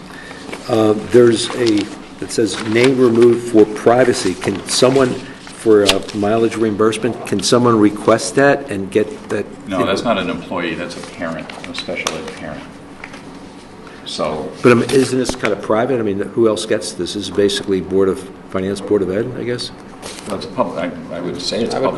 would call it pretty Really? public right here. Yeah. So someone can just remove their name? Well, No. that's a. No, it's redacted on purpose. This isn't an employee, this is a parent who, rather than get transportation paid for by the district, does the transportation personally, and then we pay the parent back, because if we were going to hire. Probably saves us money. Yeah, It usually does. So that would just be the name of the person getting the check is the parent. So that's removed from the list of warrants. Now, obviously, the check itself is going to have a name on it. Sure. So- Anytime that there's a parent involved in any of the payments on here, I take the name off. I see, okay, thank you. I try to remember. A couple of small items, questions. On page 3, what CompuClaim, and then there's things called claim cycle. So CompuClaim does the billing where we can bill Medicaid for services that we provide to students. So, So it's like an insurance audit of some sort? yeah, they do the filing of the claim and Oh, administrator. administrator to file for the Medicaid. Medicaid that we can get for some students. Okay, so we hire a contractor to Yes. submit those Medicaid claims? Yes, and it's based on a portion of the claims that we file. They get a fee. Okay. Worth noting here that we hire a contractor, a vendor, to assist us in that. But it is worth noting that if the ACA is repealed and the Medicaid portion of that is lost, those reimbursable dollars that we receive from Medicaid would be lost, and we would be bearing that cost locally. Right. There's a significant amount of dollars that we net from the Medicaid reimbursements. If that change is made, we would lose that reimbursement and be responsible for those costs locally. The services would continue to be provided. Okay. Wow. Scratch the surface of that question. You guys wanted to go quickly. Yeah, sorry. You never know what nuggets are going to be in there. Just saying. And so this one's a lot simpler, I think. There's two items on page 3 for Comcast, internet service. The district has is that an $1,100 monthly internet bill? That's a lot of activity. It's central office. Well, it's No, district is, But so then why is there one right above it for lakes? Because Comcast, we converted our bills over to a national account, and somehow Lakes didn't get converted onto the bill. And when we asked them to add Lakes to it, they opened another national account for Lakes, and now they're telling us they can't put Lakes bill on the same of all the other buildings. So all other 6 schools. That explanation, okay. and it probably So took 6 months on the hold. $1,100 is the entire rest of the It's- district Yes, for the month? all the rest of the schools, central office, Lathrop House, and CO North, and the other 6 schools for that cost. And you're saying Comcast customer service was slightly less than fully responsive to this Yes. request? No comment. That's a surprise. So the experience that many of us may have had on this board dealing with Comcast isn't limited to us, it Not at applies to all. the school district as well. Speaking of Philadelphia, right? That brings up a question. Do we also pay CEN for internet now? Yes, for the high school. The one, that's at the high school, right? Yes. So these are for the other schools? Other schools, not the high Not school. the high school. High school has the separate. Separate 1 gig CEN connection, okay. So we know. Which is now E-rate reimbursable since it went from free to $1,200 a month. Yes. Others? Yeah, a quick question on the operations committee. The update on facilities in the June 12th minutes, there were 4 schools having their facilities upgraded, and I was just wondering whether these will be completed at Baldwin, Jones, Adams, and Leach. We think we're in pretty good shape on those, because Okay. remember, school got out a little bit earlier this year. Right. And so we've really got an extra week, so we think we're in pretty good shape. When was the Calhoun outdoor classroom? Is that one of the That is. detachable buildings?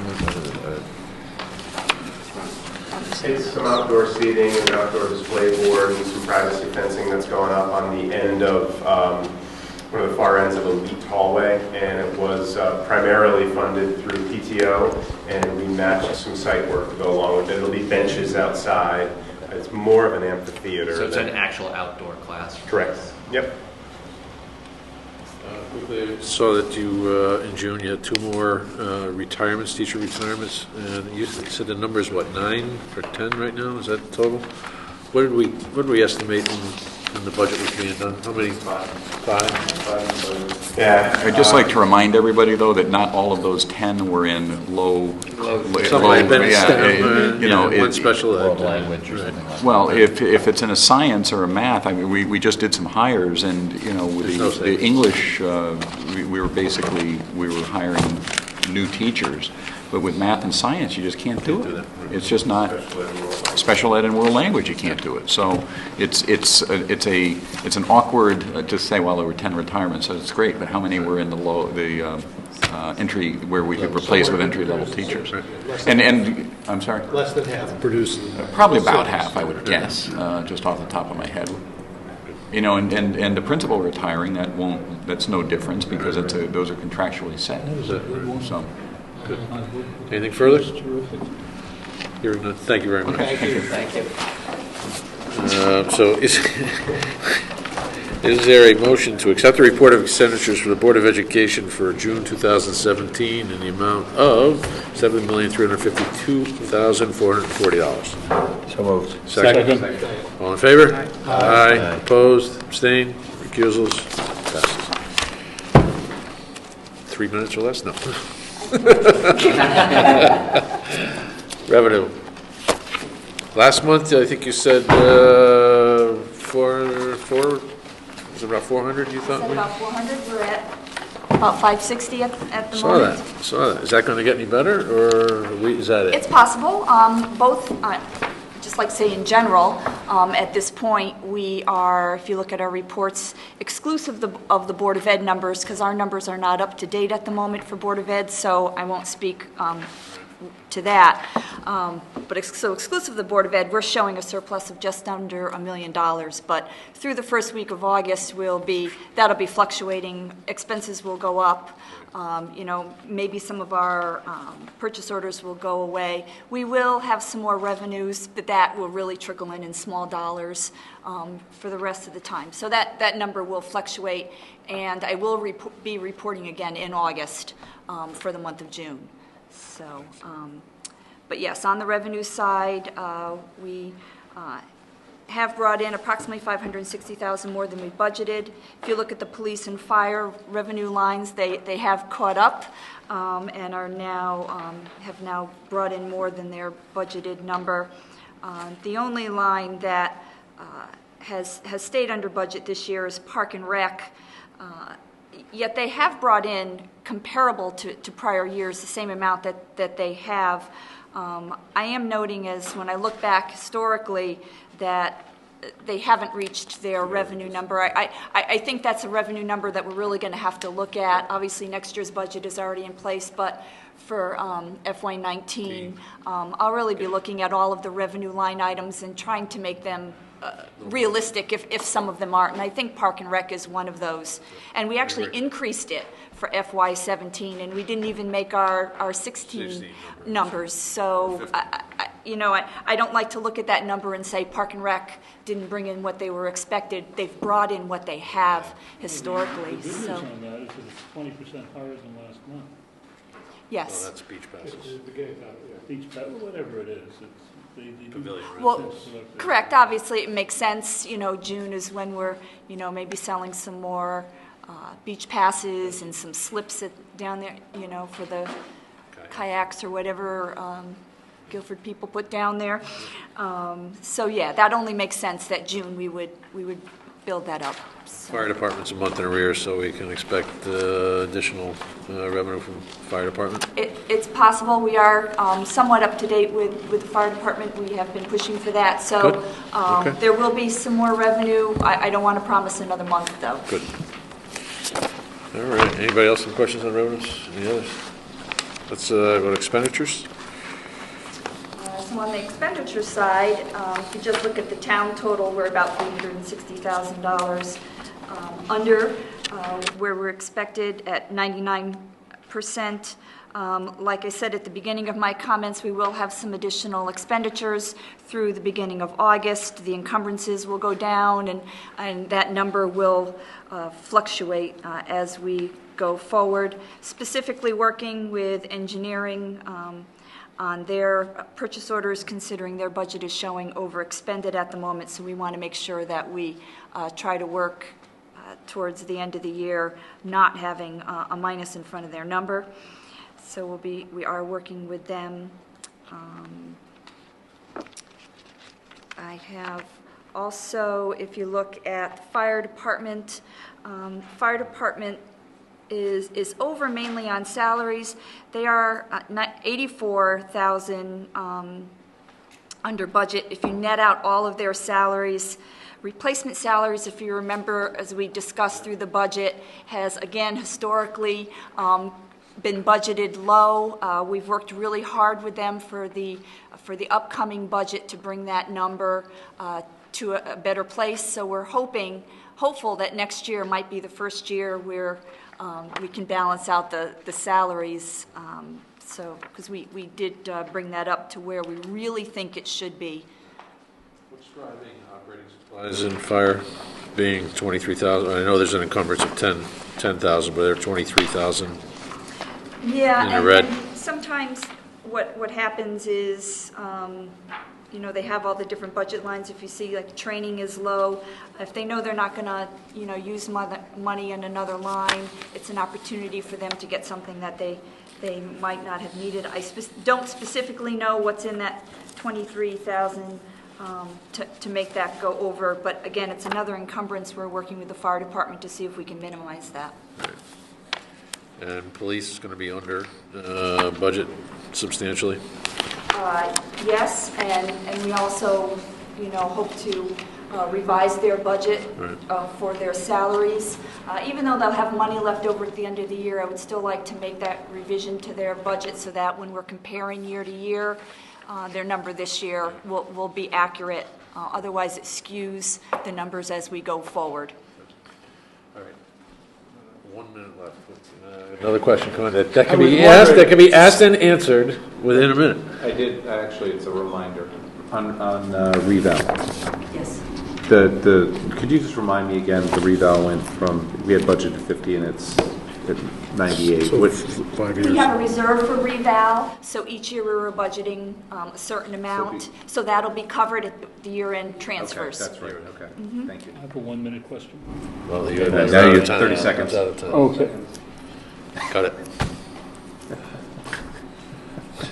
I took 30.